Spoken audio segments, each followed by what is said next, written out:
we want to be able to delete any particular item from the list, right?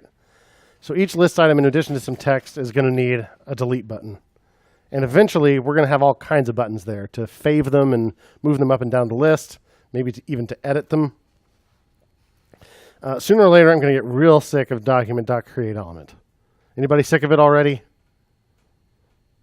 Well, I am, so we're not going to use it anymore. Here's what we're going to do.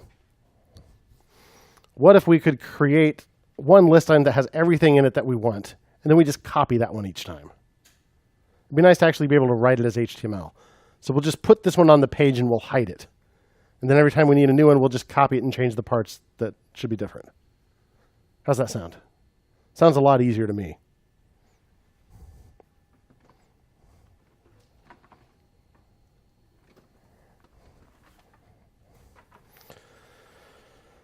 So for right now, I said I would hide it eventually, but I'm not going to hide it yet because I'm going to go ahead and style this one placeholder the way we want it.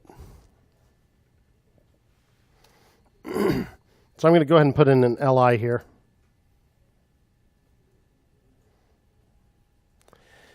And I'll give it a class of flick. I know we're going to do some styling to it.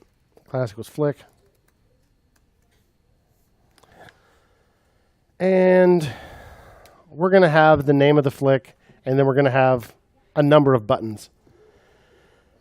So it'd be nice if the name of the flick weren't just in there as text content, but we're actually inside a separate element from all the buttons. So I'm going to put it inside a span. Anybody know what a span is?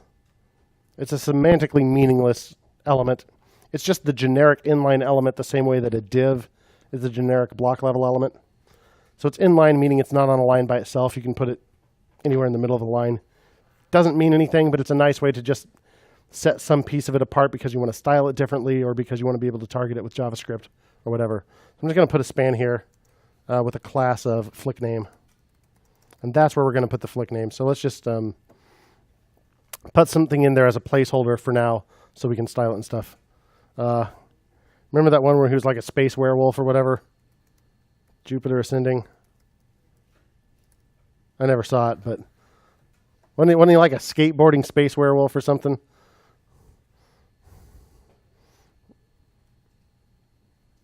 All right. And then we're going to have a bunch of buttons. So I'm going to put them in a separate span. Going to give it a class of actions. And we'll go ahead and put our delete button in there. We saw that if you give it a class of button, Foundation will do something to it. I'll just put del for delete. I'll put a fave button in there too. Why not? Button dot button will make it a class of button. I'll say fave. How's that? So something like this. That's approximately the structure I want.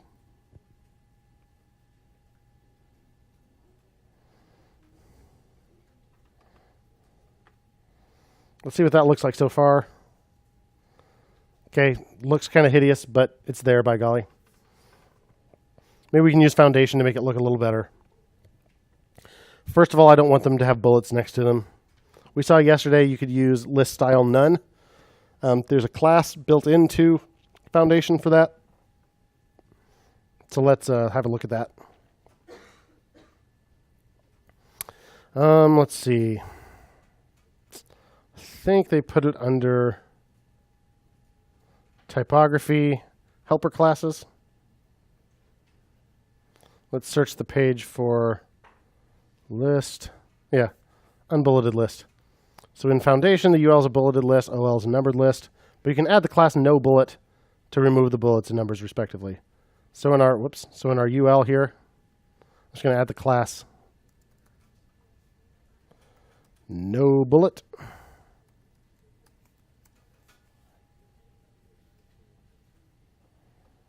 And no more bullet.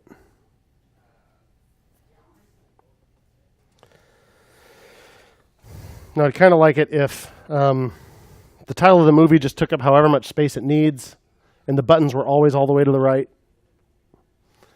So Foundation has a grid system that you can use, as do most CSS frameworks like Bootstrap and whatnot. It's a little complicated to understand entirely because it has a lot of responsive design stuff in there. And they keep updating it to support newer standards.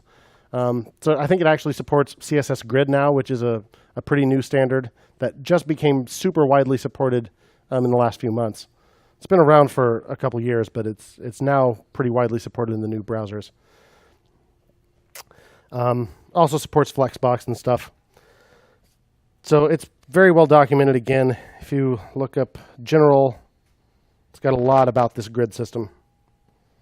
So we're not going to go into excruciating detail here about it, but the documentation is really good. So basically, I want to use the grid system inside this LI. So on the LI itself, I'm going to give it a class of grid X. This is just a horizontal grid here. So you'll notice here, if you have multiple classes on the same element, you separate them with a space. And the order does not matter. So whatever you think reads the best.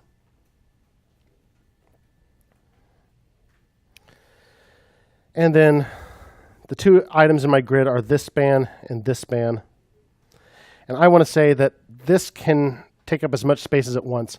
First of all, to even say that these are the items inside my grid, I give them each a class of cell. That's just what the foundation documentation says to do. That's what you do. And then to say that this one can just grow as big as it needs to be, I just say auto.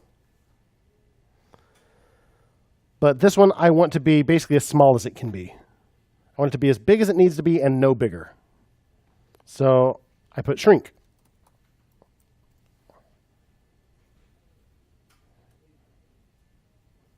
Let's check it out. Okay, that did exactly what I expected. Put the buttons on the far right. If I inspect this, it looks like, yeah, this span is taking up the whole rest of the thing. Good. I wish this were aligned in the middle. There is something built into the grid system for that. Let's see if it actually works today. Align middle. Refresh. It did change, but it sure looks like it's at the bottom to me. So I don't know what's going on there. Oh, look at that. There's a bunch of space underneath the buttons. Because the buttons, see that orange? That's margin.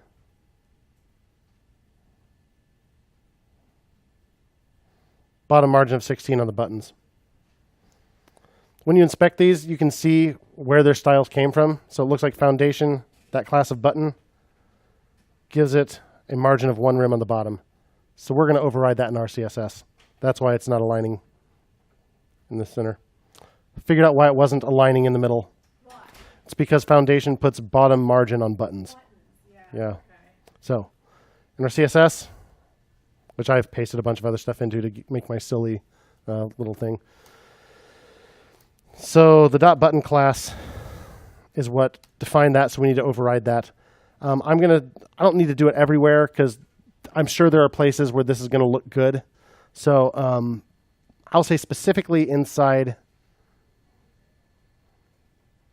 my actions class, any buttons inside there, I don't want to have that margin. So dot actions space dot button. That means anything with a class of button that is inside something with a class of actions, this rule is going to apply. I'm going to say margin bottom 0.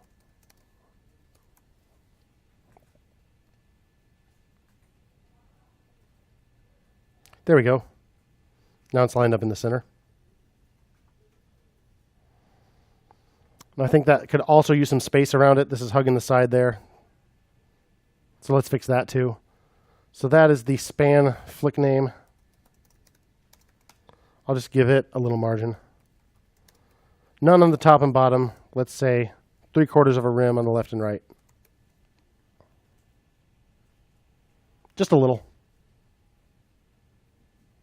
So this targets any element with a class of flick name and adds this margin to it. There you go. Has some space there. Inspect it. I see the orange there to the left. I see the orange there to the right. Because if this were a really, really long title and went all the way up against the buttons, I would really want some space there. We'll probably have to deal with that again later. Cool. Also, these buttons all look the same. So looking at the documentation here, again, under controls, we have buttons.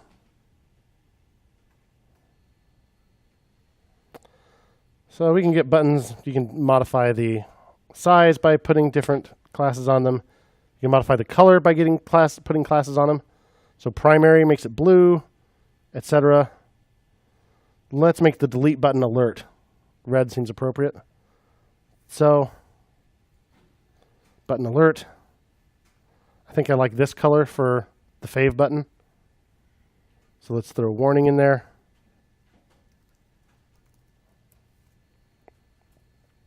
Heck, while I'm at it, I think I like this green for the submit button up above. So class equals button. Let's add success in there. Let's see what we got. All right, nice.